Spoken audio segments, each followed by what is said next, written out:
সে নাকি সমন্বয়ক কোথায় আন্দোলন করছে, আমার কথা সেটা না, সে কোথায় আন্দোলন করছে এটা তো আমার দেখার বিষয় না, কিন্তু আমি এজ এ মেয়ে হিসাবে সে তো আমাকে ব্যাট সাউন্ড দিতে পারে না। ডিসি স্যারের রুমের সামনে আবিল হাসান নামের একজন ছেলে আমাকে ব্যাট সাউন্ড দেয়। আমি কোনো কিছুই বুঝে উঠতে পারি নাই। আমি ব্যাট সাউন্ডটা শুনে ওরা ওখানে 5-6 জন ছিল যারা হাসাহাসি করতেছিল, আমি সুন্দর মতো চলে যাই। চলে যাওয়ার পরে যেটা এডিসি জেনারেল নিজাম স্যার আছে ওনার রুম পর্যন্ত, ওনার রুমের একটু আগে পর্যন্ত যাই। ডিসি স্যার ব্যস্ত থাকার কারণে আমি আমার সহযোদ্ধাদেরকে খুঁজতেছিলাম, ওনাদেরকে পর্যায়ে ফোন দিয়ে আমি জানতে পারি ওনারা নিচে আছে, যার কারণে আমি নিচে চলে আসার সময় ওনারা আমাকে আবার উল্টাপাল্টা কথা বলে। ইভেন বলতেছে কোন ধরনের সমন্বয়ক সে মেয়ে হোক ছেলে হোক, চুল ধরে মারতেছে যে চুল ছিঁড়ে ফেলবো, মানে খুবই অকথ্য ভাষায় গালাগালি করে, যেটা আমি মানে আমার কাছে আনএক্সপেক্টেড ছিল, কারণ আমি ওই ছেলেটাকে চিনিই না। এক পর্যায়ে আমি আবার নিচে চলে যাই। নিচে চলে যাওয়ার পরে আমার এই সহযোদ্ধারা ছিল এখানে, ওরা আমরা সবাই মিলে আবার উপরে যাওয়ার জন্য প্রস্তুতি নিচ্ছিলাম। ঠিক ওই সময় ওই 5-6 জন ছেলে এবং আবিল হাসান নামের ছেলেটা, তার বোন প্রিয়া, ওনারা নিচে আসতেছে। আসার সময় আমি কাউকে কোনো কিছু বলি নাই, আমি দাঁড়াইছিলাম। ওই দুইটা ভাই বোন এবং ওই 5-6 জন ছেলে আমার দিকে তাকাই ইঙ্গিত করে হাসাহাসি করতেছিল এবং বিভিন্ন ধরনের সাইনিং দেখাচ্ছিল। তো আমি আমার সহযোদ্ধাদেরকে বলতেছি যে এই ছেলেটা কেন আমার সাথে এরকম অকথ্য ভাষায় আমাকে গালাগালি করলো এবং এখন নিচে এসে সে আমার দিকে তাকাই কেন হাসাহাসি করতেছে, আমি তো বুঝতেছি না কি সমস্যা তার। এক পর্যায়ে আমি সামনের দিকে যাই। আমি সামনের দিকে যাওয়ার পরে ওনাকে বললাম যে ভাইয়া এদিকে আসো, তোমার কি সমস্যা, তুমি কেন আমাকে, আমি যখন ডিসি স্যারের কাছে যাচ্ছিলাম তখনও আমাকে ব্যাট সাউন্ড দিলা, আমি যখন চলে আসতেছিলাম তখনও আমাকে ব্যাট সাউন্ড দিলা, কি সমস্যা?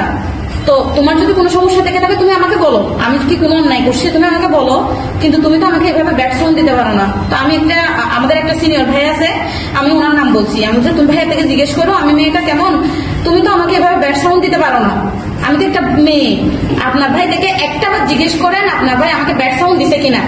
উনি কোনোভাবে জিজ্ঞেস করেন, উনি আমাকে বলতেছে যে আমার ভাই কোনো ধরনের ব্যাট সাউন্ড দেয় নাই। তো বলতেছে যে আপনি প্রমাণ করেন। তাইলে আমি ওনাকে বললাম যে সুর যদি চুরি করে, সুর কি কখনো স্বীকার করবে যে ও চুরি করছে?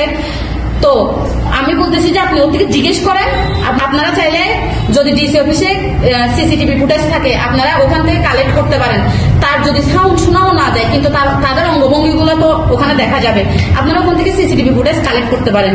বলতেছে মেরে ফেললে কি হয়েছে, ওরা মানে পুরো প্রাণ নাশের হুমকি দিচ্ছে। আমার যদি তার সাথে যদি ব্যক্তিগত কোনো ধরনের ক্ল্যাশ থাকতো, রেষারেষি থাকতো, বা আমি যদি তাকে চিনতাম তখন একটা কথা ছিল। এক পর্যায়ে আমি কক্সবাজার সদর মডেল থানায় যাই। সদর মডেল থানায় ঢোকার সময় দেখতেছি যে সে হাতের বাম পাশে দাঁড়িয়ে থাকছে, তারও আরো কিছু ওখানে ফ্রেন্ড সার্কেল ছিল। আমরা যখন চলে যাচ্ছিলাম তার বোন হাতের ডানে দাঁড়ায় ছিল, সে আবারও ব্যাট সাউন্ড দেয়। তখন আমি তার বোনকে বলতেছি আপু আপনি তখন না হয় শোনেন নাই, এখন শুনছেন তো আপনার বাড়িতে ব্যাট সাউন্ড দিছে। ওর বোন আমাকে সরাসরি বলতেছে আপনি আমার সাথে কথা বলিয়েন না, আপনি শুধু একটাবার জিজ্ঞেস করেন সে কি জন্য ব্যাট সাউন্ড দিল, সে কোনো ধরনের কথা শুনতে চায় নাই। আর সবচেয়ে বড় কথা, আমি খবর নিয়ে দেখেছি এই আবিল হাসানের পুরা ফ্যামিলি আওয়ামী লীগ করে, এবং আপনারা চাইলে আমি এভিডেন্স দিতে পারবো তার মায়ের, তার বাপের এবং আবিল হাসান ইনক্লুড তার বোন সহ তাদের প্রত্যেকটা এভিডেন্স আমার কাছে আছে, আপনারা চাইলে আমি দিতে পারবো। এখানে একটা 3 বছরের শিশু যে কথা বলতে পারে না, এই বাংলাদেশে সে ধর্ষণের শিকার হয়। আমি আজকে একটা অ্যাডাল্ট মেয়ে হয়ে আমি রেহাই পাচ্ছি না, তাইলে মেয়েদের বেঁচে থাকার মতো এখানে অ্যাটলিস্ট এই বাংলাদেশে কোথাও কোনো আইন আছে কিনা বা কোথাও কোনো সুরক্ষিত কোনো সেল আছে কিনা বলেন, আমরা ওখানে ঢুকে যাই। আমরা মেয়েরা এখানে কোনোভাবেই সেফ না। আইন বিভাগের ছাত্রী হয়ে আমি আজকে আমার বাংলাদেশে আমার জেলা কক্সবাজারে আমি নিরাপদ না। একটা যেখানে আইন প্রণয়ন হয়, যেখানে মানুষ আইনের সহায়তার জন্য যা, ওই রকম একটা স্থানে আমাকে উল্টাপাল্টা অকথ্য ভাষায় কোনো কারণ ছাড়া গালাগালি করা হয়েছে। তাহলে একটা সাধারণ নারী যারা কোনো কিছুই চেনে না, অবুঝ নারী বা গ্রামের যেগুলো অশিক্ষিত নারী বলেন বা শিক্ষিত নারী বলেন, যারা বুঝে না তাদের কি অবস্থা একবার চিন্তা করেন। মেয়েরা কতটুক নিরাপদ এটা একবার চিন্তা করেন। আমি তো মনে করতেছি মেয়েরা 0% নিরাপদ না। আমি আজকের ঘটনা করে চিন্তা করতেছি মেয়েরা 0% নিরাপদ না। সবচেয়ে বড় শিক্ষার স্থান হচ্ছে পরিবার।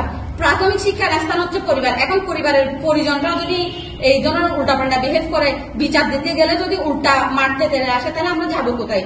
মেয়েরা এখনো সুরক্ষিত না, যার কারণে হচ্ছে কি আপনারা খবরের কাগজ খুলেন, ফেসবুক খুলেন, দেখবেন যে 3টা 4টা 10টা এভাবে মেয়ে ধর্ষণ হচ্ছে। কেন?